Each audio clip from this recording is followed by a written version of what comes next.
For many Australians, Election Day is the centrepiece of democracy. Millions of citizens lining up across the country to have their say. But it could be on its way out. Early voting has become increasingly popular. More than 1.5 million people have already cast their vote, around double the previous year, and with a week left of campaigning, that number will only rise. The trend is definitely going to go towards more people pre-polling as people become more aware that this is something that they can legitimately do. Officially, you can only cast a vote early if you're unavailable on election day.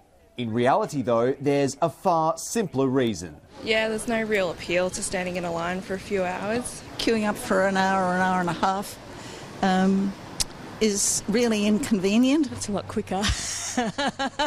No one wants to spend their Saturday voting. Heaps better.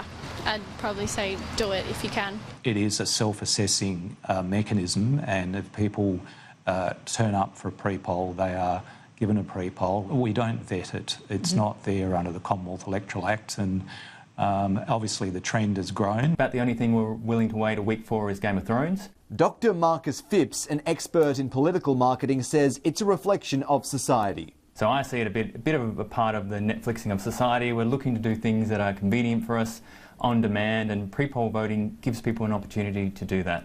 There are risks with early voting. You miss out on up to 3 weeks of campaigning and the announcements, policies and scandals that go with it. Stuff that might just change your mind and your vote. So these things that do pop up towards the end of the election campaign are likely to have somewhat of a less of an impact than they would had not a significant amount of people already voted.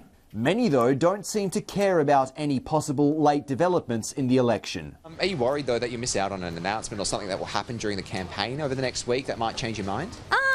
Not particularly. I mean, I don't know what more could change my mind right now.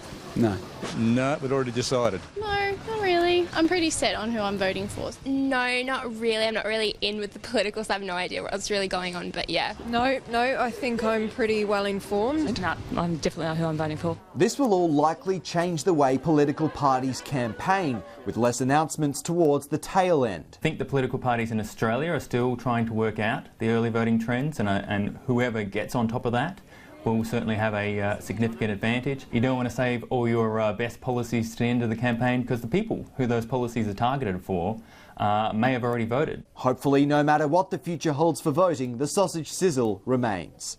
Patrick Murrell, Sky News.